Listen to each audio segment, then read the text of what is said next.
Tent వేస్తే భూమి కబ్జా అవుతుంది, సామాన్లు బయటపడేస్తే ఇల్లు కబ్జా అవుతుంది, ప్రొక్లైనర్లు క్రేన్లు తెప్పిస్తే కొండ కబ్జా అవుతుంది. మరి సముద్రాన్ని కబ్జా చేయాలంటే ఏం చేయాలి? దీనికి పక్కా ప్లానింగ్ కావాలి. కొల్లగొట్టాలనే తపన గుండెల నిండా ఉండాలి. కోట్లు కుమ్మరించి అధికారుల్ని మేనేజ్ చేయాలి. అర్ధరాత్రి వేళ పనులన్నీ చకచకా సాగిపోవాలి. ఇంత పద్ధతిగా సైలెంట్గా చేస్తే సముద్రాన్ని కూడా కబ్జా చేయొచ్చు. ఏంటి నమ్మబుద్ధి కావడం లేదా? అయితే బాపట్ల వెళదాం రండి. కబ్జా కూడా ఎంత శ్రద్ధగా చేయొచ్చో మీకు తెలుస్తుంది. ఓట్లేసి గెలిపిస్తే హైదరాబాద్కు సముద్రం తీసుకొస్తానని చెప్తాడు ఓ హీరో. అప్పట్లో ఆ డైలాగ్ చాలా పాపులర్ అయింది. ఇప్పుడు అదే డైలాగ్ను రివర్స్లో చేసి చూపిస్తున్నారు తెలుగుదేశం నేతలు. మత్స్యకారుల ఓట్లతో గెలిచి అదే మత్స్యకారుల పొట్టగొడుతున్నారు. ఏకంగా సముద్రాన్నే మింగేస్తున్నారు. అవును, నేతలంతా కుమ్మక్కైపోయారు. తమ వ్యాపారం కోసం సముద్రాన్నే కబ్జా చేసిన వ్యవహారంపై సాక్షి టీవీ స్పెషల్ స్టోరీ ఇప్పుడు చూద్దాం.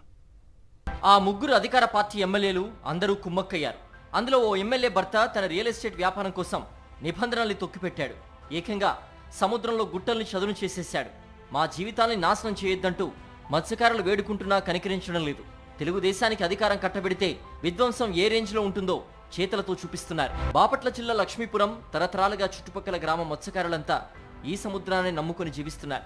రాష్ట్రం విడిపోయిన తర్వాత బాపట్ల తీర ప్రాంతానికి డిమాండ్ పెరిగింది.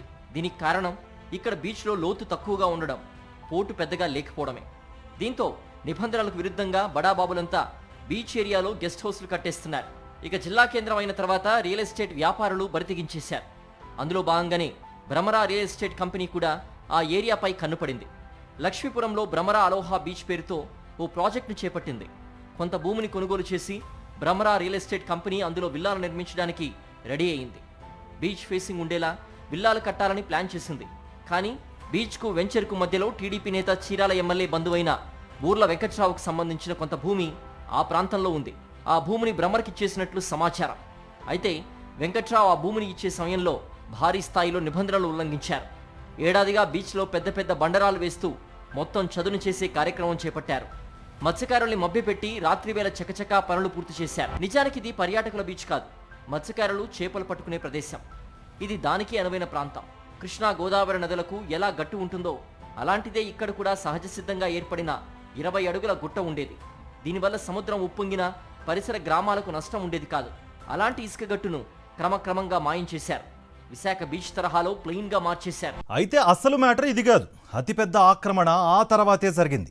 100 ఏళ్ల నుంచి సహజ సిద్ధంగా ఏర్పడిన కాలువ కబ్జా జరిగింది. ఇదే ఇప్పుడు మత్స్యకారుల పొట్ట కొట్టింది. ప్రత్యామ్నాయంగా మరో కాలువ ఏర్పాటు చేసినా అది అరాకొరాగానే అక్కరకొస్తోంది. దీంతో మత్స్యకారుల జీవనమే ప్రశ్నార్థకంగా మారింది. అంతేకాదు సమీప గ్రామాలకు ముప్పు కూడా ఏర్పడింది. అదెలాగో చూద్దాం. దాదాపు 100 ఏళ్ల నుంచి మత్స్యకారులు సముద్రంలోకి బోట్లను తీసుకెళ్లడానికి సహజ సిద్ధంగా ఏర్పడిన కాలువ ఇక్కడ ఉండేది. అది ఎల్ షేప్లో ఉండేది. ఎదురుగా 20 అడుగుల ఎత్తైన ఇసుక దిబ్బు ఉండేది. ఇవన్నీ సహజ సిద్ధంగా ఏర్పడినవే. పోటు సమయంలో సముద్రపు నీరు కాలువలోకి రాకుండా ఇసుక దిబ్బ కాపాడేది. రియల్ ఎస్టేట్ ముఠా ఆ కాలువను పూర్తిగా పూడ్చేసేది. కోట్లకు కోట్లు పెట్టి కొండరాలు తీసుకొచ్చి బీచ్లో వేశారు. ఇప్పుడు మీరు చూస్తున్న ఈ చదునైన ప్రాంతం ఒకప్పుడు పెద్ద కాలువ. రాళ్లు వేసి సముద్రం నుంచి ఇసుక తీసుకొచ్చి ఇలా చదును చేశారు. బీచ్ లుక్ వచ్చేలా చేశారు. లక్ష్మీపురం చుట్టుపక్కల గ్రామాల్లో మత్స్యకారులు దాదాపు 4 రోజుల నుంచి ఇక్కడ దీక్ష చేస్తున్నారు. ఖచ్చితంగా మాకు న్యాయం చేయాలని చెప్తున్నారు. దాదాపు ఈ చుట్టుపక్కల 9 గ్రామాలకు సంబంధించిన మత్స్యకారులు వాళ్ళ పడవలు లోపలికి సముద్రం లోపలికి వెళ్ళాలంటే ఒక కాలువ ఉండేది. ఆ కాలువను పూర్తిగా పూర్తి చేయడం జరిగింది. దానిపైన ఖచ్చితంగా మాకు న్యాయం చేయాలని కూడా డిమాండ్ చేస్తున్నారు. కంటి తుడుపు చర్యగా మత్స్యకారుల కోసం కొత్తగా ఒక కాలువను సముద్రంలో కలిసేలా ఏర్పాటు చేశారు. కానీ అది తమకు ఏమాత్రం ఉపయోగపడట్లేదని అంటున్నారు మత్స్యకారులు. ఆ బోట్లు వెళ్ళాలంటే వాళ్ళని తీసుకెళ్ళి లోనకి వేయాలి. ఆ లోనకి వెళ్ళడానికి బోట్లు వెళ్ళకుండా చేయడానికి ఇట్లా రాళ్ళు రప్పలు వేసేసి మమ్మల్ని ఒక 10 బోట్లు ఈజీగా వెళ్ళిపోయేదాన్ని ఒక 2 బోట్లు ఒక బోట్లు వెళ్ళే గొంతు వదిలిపెట్టేసరికి ఇప్పుడు మన కంట్రోల్గా అది ఉండదు. గంగమ్మ తల్లి ఉండదు. ఎట్టయినా కానీ వచ్చి కొడతా ఉండిద్ది. దాన్నే కాసుకోవాలంటే మా అన్న వల్ల ఏ పని కాదు. ఇప్పుడు రోడ్డు మీద అయితే బ్రేక్లు వేసుకుంటాం, దీనివల్ల అయితే కాదు. కాబట్టి ఆ అలలు వచ్చేసరికి అది వచ్చి కొడతాం మేము వచ్చి రాళ్ళ మీద పడతాం, బోట్లు పగిలిపోవటం, ఇలాగా ఈ పరిస్థితి మాకు ఉందండి. నిబంధనలకు విరుద్ధంగా సీ ఫ్రంట్లో పెద్ద హట్ నిర్మాణం చేశారు. ఈ నిర్మాణం పూర్తిగా భ్రమరా రియల్ ఎస్టేట్ చేసింది. దాదాపు సముద్రంలోకి నేరుగా వెళ్లేలా 60 అడుగుల రోడ్డు కూడా ఏర్పాటు చేస్తున్నారు. ఇదంతా నిబంధనలకు విరుద్ధంగానే జరుగుతోంది. ఇక్కడ ఈ ప్రాంతం ఈ సాయన బోర్ కాలువ ఉండదండి. కాలువ ఉండేది ఆ దరిపక్క మేట ఉండేది, బాగా మేట హైట్ దెబ్బలాగా ఉండేది. దెబ్బ ఉంటే ఇది కూడా లేచి ఈయన పూడ్చి ఈ కాల పూడ్చి ఆ మట్టి తెచ్చి ఇటు పోసి పోయిన సంవత్సరం ఈ కట్టేశాడు, ఈ రాళ్ళు కట్టేసి ఈ సంవత్సరం ఏం చేశాడు, ఈ 2 నెలల్లో ఈ కట్ట తీసి మళ్ళీ ఆడదాకా ఉందని చెప్పి ఇది తీసుకెళ్ళి ఆడేస్తున్నాడు, ఆ కాల్లో వేస్తున్నాడు అక్కడికి. ఇదంతా ఆయన పట్టభూమి అంట.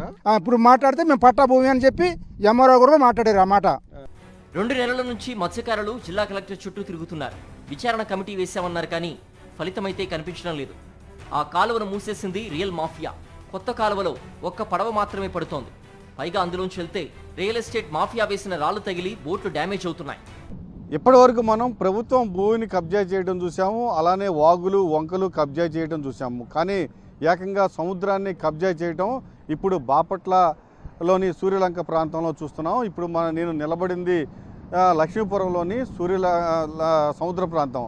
అయితే పూర్తిగా ఇదంతా కబ్జాకి గురి అవుతూ ఉంది. పూర్తిగా ఏదైతే తీర ప్రాంతం ఉందో దీన్ని కబ్జా చేసి రియల్టర్లు సొమ్ము చేసుకుంటూ ఉన్నారు. ప్రధానంగా మనం కనుక చూసుకుంటే ఇక్కడ 60 అడుగుల రోడ్లు వేస్తూ ఉన్నారు. దాదాపు పెద్ద పెద్ద బండలు తోలుకొచ్చారు. మనం చూస్తున్నాం ఆ పక్కనే పెద్ద పెద్ద రాళ్ళు, దాదాపు ₹1 కోటి పెట్టి రాళ్లను తీసుకొచ్చారు. ఇక్కడ ఒక కాలం ఉంది, మత్స్యకారులు దానిపైన ఆధారపడి ఉన్నారు.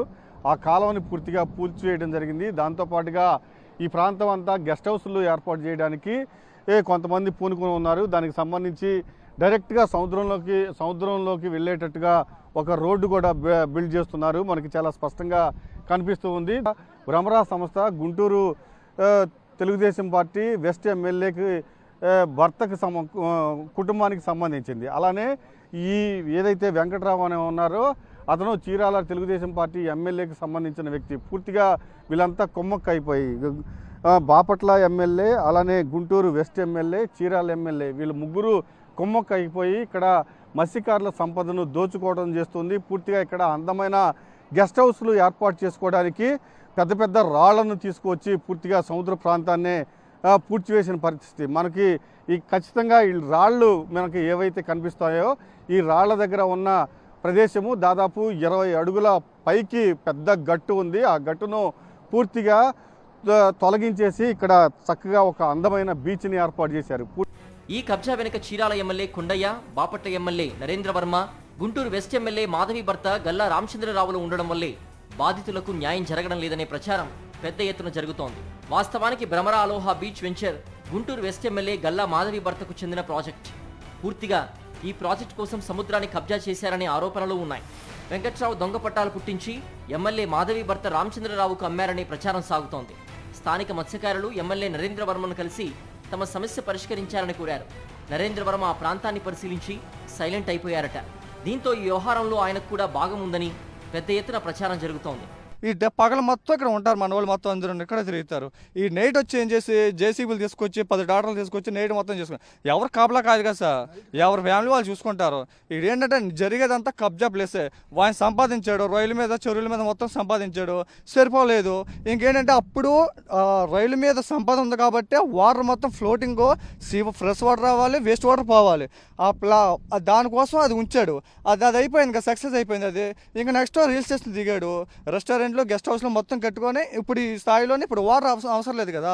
అందుకని ఇప్పుడు బోట్లకి ఇలా నిషేధం చేయడమును ఇక మత్స్యకారులు బాగా నష్టపోయేటట్టు చేస్తున్నాడు ఆయన. జిల్లా కలెక్టర్ మురళి, ఎమ్మెల్యే నరేంద్ర వర్మ స్పందించకపోవడంతో మత్స్యకార గ్రామాలన్నీ ఒక్కటయ్యాయి. ఎక్కడైతే మత్స్యకారులకు సంబంధించిన కాలువను పూర్తి చేశారో అక్కడే టెంట్ వేసి 5 రోజుల నుంచి ఆందోళనలు కొనసాగిస్తున్నారు. కొంతమంది స్వార్థ ప్రయోజనాల కోసం తమ జీవనోపాధి మీద దాడి చేశారని ఆగ్రహిస్తున్నారు. కానీ ఈ దెబ్బలు కొండంత దెబ్బలు కనపడింది మాకు. అలాంటిది ఇప్పుడు ఏ వాగ్గొట్టినా కూడా మాకు ప్రమాదం జరిగేటట్టు ఇది ఉంది.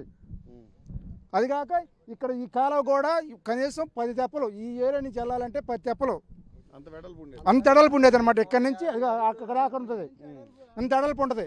అక్కడి నుంచి తెప్పలు కూడా ఆగాలంటే వాళ్ళు చింకులు కట్టుకోవాలన్నా చేయాలన్నా మేము చేసుకోవాలన్నా కూడా ఇక టెంట్లు వేసుకొని, ఆ దెబ్బలు మేము టెంట్లు వేసుకొని చేసుకునేవాళ్ళం మేము. అలాంటిది ఇప్పుడు అసలు ఒక్క తెప్పకూడదు కదా, చిన్న ఒంటి కాడ తెప్ప కూడా నిలబడతాను లేదు ఇక్కడ.